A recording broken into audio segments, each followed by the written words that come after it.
Welcome to another episode of Fess. On today's episode, we interviewed the Minister of Tourism and Culture, that's Mr. Benjamin Roberts. And don't forget, first before that, we have health and fashion.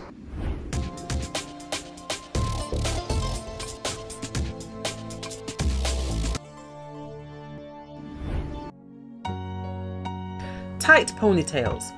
Some of us love our ponytails, and recently Beyonce had this look at the MET Gala 2015. However, you may not think about your health when considering how to wear your hair, but your hairdo not only affects how you look, it can also affect how you feel. Wearing your hair in a tight ponytail can strain the connective tissue in the scalp, leading to headaches as well as hair breakage and loss. Wearing your hair in a tight braid and wearing headbands can also have similar effects. If you feel a headache coming on, let your hair down to help ease the symptoms.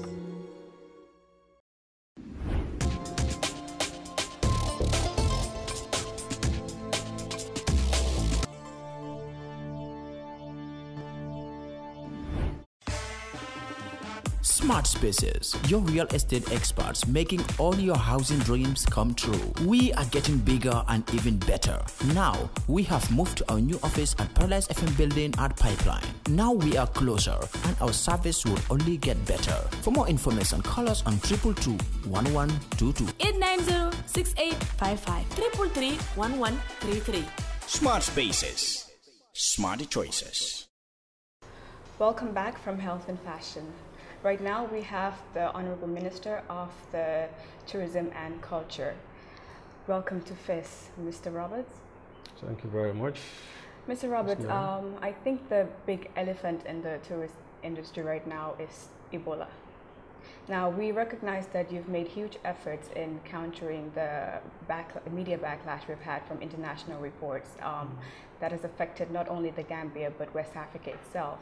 Now, what have we learned from this? Like, what do we do when there's another epidemic coming up that we can't foresee? Thank you very much. I think that's a good question. Yes, we've pretty much taken cue and learned lessons from the unfortunate incidents of Ebola. And it really doesn't matter here because I have to underline the fact that yes, there was Ebola. Gambia did not suffer from a single case, but still we felt the implications of Ebola, if you will, compared to Sierra Leone, Liberia, and Guinea. I think the big lesson really for the Gambia is in terms of trying to put up measures that would help us to deal with such incidents in the future vis-a-vis funding. I bring this point because when Ebola just broke in Guinea, and by the time it started to have negative impact in terms of the economies of those countries, we were still trying to figure out how are we going to fund the things that needed to be put in place vis-a-vis countering and ensuring that we do not have an incident in the Gambia. So the big lesson for tourism, and this is why in our strategy document, which I would give you a copy later on for your keep, we figured that there was need to establish a tourism emergency fund that would help deal with these things as in the future. Now, I'm sure last season the numbers took a huge dent. What is the predicted numbers for the upcoming season? For last year, we had predicted and hoped that we would have received 200,000 arrivals. This would have been an improvement over the 175,000 air arrivals we received in 2013-2014 season. All indications are that the industry has taken a dip of about 40%. From the various reporting of the various hotels. So that perhaps means that we're in about 100 and something thousand mark, 102, 103,000. So our expectation is for this upcoming season, 2015-2016, is going back to our expectations vis-a-vis 2014-2015, and that is 200,000. If we do more than that, all the better, but we just want to be realistic, and we are hoping that air arrivals will be around 200,000. The good thing is that for the first time in the history of this country vis-a-vis tourism industry, we will be getting our first air arrival on 18th of September compared to the arrivals of first week in November. So that in itself is an indication of what our expectations are. We had hoped that in this past season that we would had for the first time extended the season by 2 months, 1 month on either end, meaning the season starts in October and ends in May instead of the traditional or conventional November and April ending. Now, shying away from Europe, we also have a huge number of tourists coming in from Nigeria. But at the moment, we know that Eric is the only one flying since Gambia bird took a huge hit because of Ebola again. Are there any new flights you think that would be flying in and out of the Gambia to Nigeria? Nigeria is a difficult one. And ARIC is a challenge that, it's a challenge that we're all aware of, not only from the perspective of tourism, but from business perspective as well. And currently, yes, Nigeria is the only game in town from that part of the world. I was in Nigeria for the inauguration of the president, and one of the challenges that we discussed was this, and there were even proposals that perhaps we need to look into the domestic flights in Nigeria and try to see how we can engage them to think of Gambia, to fly to the Gambia instead of just limiting themselves within Nigeria. But of course, Nigeria is quite a big market, so for those airlines, it will have to mean meaningful business for them to do such. In terms of air access outside of Nigeria to the Gambia, there's a big political issue in it as well. It's not as easy as one would think, because ARIC is a big player in the Nigerian market. It's one of the key national airlines. Though that is not the label, we think of ARIC as a private entity, but they do have some sort of a connection. And in terms of even when Gambia Bird was flying, Gambia Bird getting its air access rights to fly into Nigeria was a challenge, even though it was flying under the Gambia label. And as a country, we had made all efforts to support that initiative. So the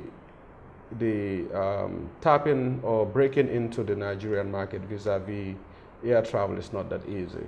And for the foreseeable future, I would think that ARIC would continue to be the only game, unless, of course, something drastic happens. Okay. Now, we know that the Gambia mostly sells the sun, sand, and sea. The forbidden fourth happened to be from elders prying on the youngers or child sex abuse. Now, I know that back in January you did a seminar with the Child Protection Alliance, and you mentioned that there were strategies being in place to protect children from these type of exploitation. But what strategies are you putting in the works for that to happen? Well, let me just answer your question by making reference to your initial comment. Yes, Gambia used to be sold as a sun, sand, and sea destination, but that is no more, because we come to realize that those selling points, any tourism destination can claim to have the same things. And that is why in our strategy, our focus going forward is to really leverage on culture and try to sell the Gambia based on its culture. Not to say that the sun, sand, and sea is not important. Those would always be there, but they are no longer the focus. Our unique selling points going forward is going to be things like culture, culinary, which is part of culture as well. But these are the new products we're putting forward currently. Yeah, and then of course we would also be trying to focus on conference tourism. If we are to extend the tourism season to 12 months or 10 months more realistically, I think we need to look at conference tourism as well. Coming back to your question in terms of child sex tourism, it is something that is of concern to the government. I think we're very clear in terms of what the government position is vis-a-vis the protection of children and children's rights. And we know that this is a menace and usually one of the ills in tourism. And as a country, we've been proactive to try and help address some of these challenges. What are we doing? We cannot unilaterally do this as a country, and that is why we work in partnership with ECPAT, and we also work with Child Protection Alliance, CPA, you know, and we collaborate each other's efforts. There are plans also to extend this to UNICEF, but of course UNICEF indirectly also supports CPA, Child Protection Alliance, and I'm thinking that I'm trying to get a meeting with the UNDP country rep to also try and see what UNDP could do in that regard. That's one. From initiatives that we're taking as a country, as a tourism board and the ministry, we feel that there is more need for engagement of the tourism security unit and engage practices like not allowing children, to be on the beach, without their parents, and also to deter even the hawkering that goes on around the tourism development area, because we know that sometimes these very people who come to sell also bring along their kids and try to use these kids to beg from tourists, and in the process of begging you never know what sort of connections might be established and stuff. So these are all things that we are looking at doing, to sort of prevent the spread of such practices in the country. We have a billboard in the airport that we did with Child Protection Alliance, and the idea is to replicate that and have more of those electronic billboards within the airport. Hopefully in 2016 we'll have another one put in the airport, and we're also thinking of having some billboards around the country. But then when it comes to messaging in terms of protection against pedophilia or child sex tourism, one has to be very cautious, because you don't want to be offensive, but still you want to put out a message out there that is sort of a subtle but puts the message forward. Speaking of that, how effective are we utilizing e-marketing to promote our country? Because I know that now it's the social media generation, and we have apps. Are we utilizing these to sell Gambia? Yes, we are. The GT board has done a lot in this. There's a GT board Facebook page, there's a Twitter page, there's a newsletter, page on the GT board. There are YouTube channels within the GT board platform, and currently we are working on developing phase 2 of our website, and that is where the website is intended to become 3D, and interacting with other websites within the tourism industry. From the ministry perspective, we've enhanced our website compared to what it was, with more periodic updates, because we know that social media is the way to go. Everybody is hooked on social media. Most of these travelers that we are trying to capture nowadays are all these young ones, and they do all of their bookings and all of these things online. We've been trying to develop an app, a tourism app, and I think because of the prohibitive cost involved to do this, we had decided to shelve this for now, but it was in our plans, and had everything gone well, if we had had the funds, we would have developed this in 2013. Because we tried to engage with Singapore Cooperation Program, to do this, and we have a proposal, and initially the cost was about $800,000, because it's not easy to develop these things. It's not only the app, but we were also looking at having a GIS mapping of the entire tourism development area, which would help you to actually do this app, because once you have the GIS of the entire area, you could periodically update, the apps. It naturally feeds itself.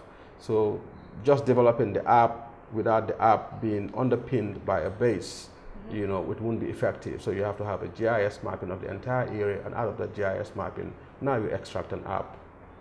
So this is the idea, and it's hopefully, I think this would be done in 2016, 2017. Because it's still in the plans. Yeah. Now, speaking of the future, we know that the young people are the future, and mostly when we see tourism in Gambia, it's mostly targeted within the middle-aged. But we've seen December, January, and Easter prove that the young people do come to Gambia a lot.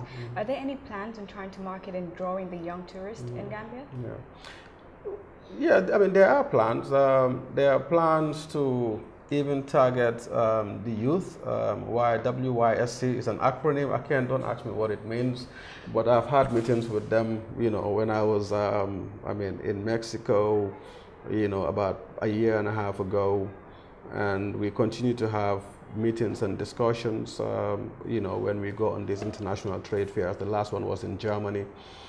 So there are plans to work with them as well to try and draw the youth, you know, to the Gambia.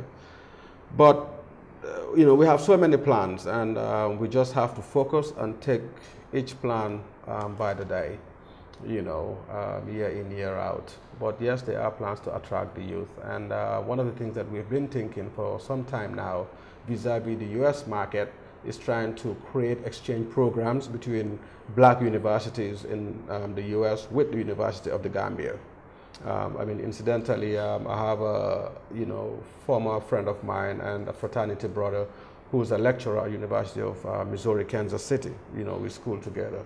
And he takes students on exchange programs, you know, in Jamaica and, you know, some other places in the Caribbean, and we've discussed this.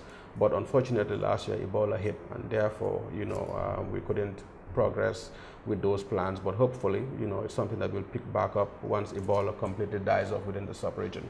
But yes, there are plans vis-a-vis that initiative. Okay, now last question. I know recently there were demolitions of beach bars. Now we know they were illegal, but aren't there enforcement teams to prevent them from happening either way?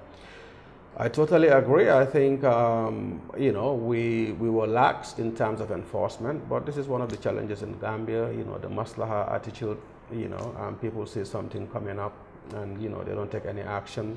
When I was DG at the GT board, I did a, you know, reconnaissance, you know, mission in which I walked the length and breadth of the TDA from Banjul all the way to Katong. And that was when we serialized and documented all of these illegal activities. And during that time period, we had given people notices and asked them to pretty much, you know, get out of the area, you know, because they were illegal. Illegal in a number of sense. Illegal in the sense that, one, the land wasn't given to you by the Gambia Tourism Board with the support of the Ministry of Tourism and Culture. You were not paying operational license, and then you are even not given permit by physical Department of Physical Planning and Housing.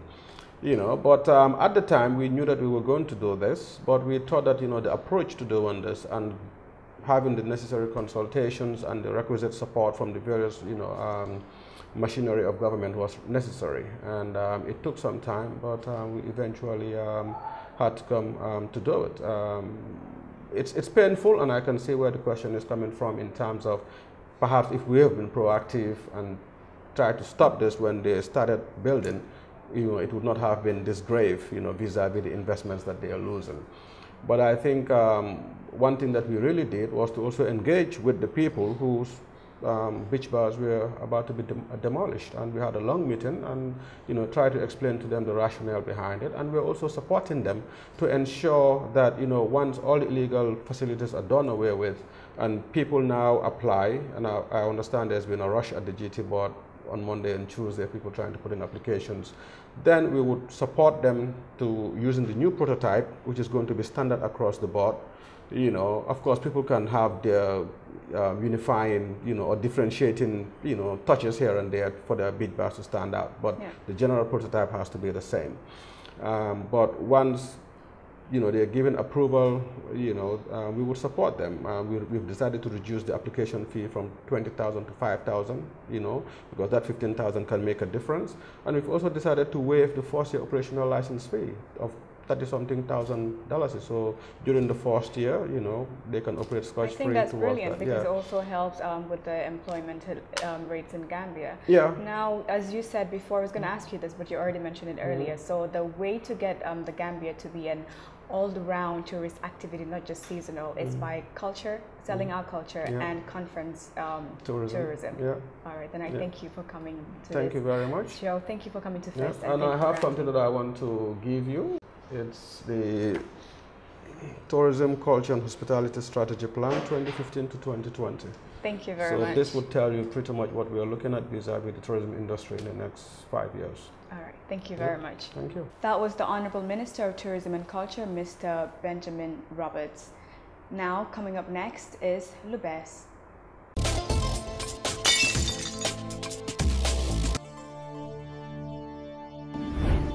Akan, who is from Senegal and who grew up without electricity, is set to change lives with his solar academy, which teaches students about using solar panels to bring light to nations in Africa.